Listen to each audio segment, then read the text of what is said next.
আসসালামু আলাইকুম রহমতুল্লাহ। বুখারী শরীফের 599 নম্বর হাদিসটি উপস্থাপনা করছি, পরিচ্ছদ 408 নং। এই হাদিসটি হচ্ছে, যদি আপনি ইচ্ছা করেন আজান হয়ে গেল, একামত দেওয়ার আগে, মুয়াজ্জিন একামত দেওয়ার আগে আপনি কোনো নামাজ পড়তে পারবেন কিনা।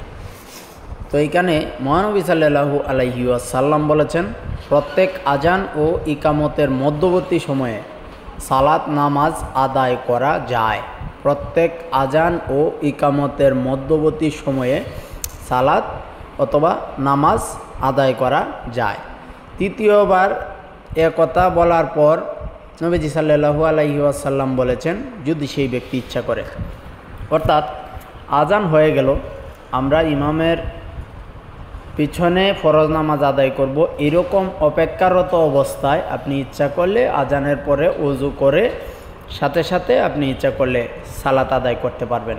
সেটা নফল নামাজ হোক, ওযুর জন্য হোক, আল্লাহর সন্তুষ্টির জন্য হোক, আপনার বিপদ আপদের জন্য হোক, যে কোনো নামাজ আপনি ইচ্ছা করলে এই মধ্যবর্তী সময়ে আপনি কিন্তু সালাত বা নামাজটা পড়তে পারবেন।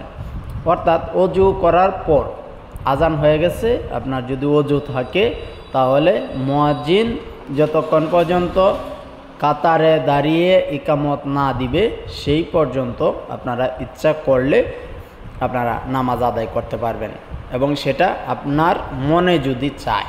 আর আপনি যদি না চান, সেটা বাধ্যবাধকতা নেই।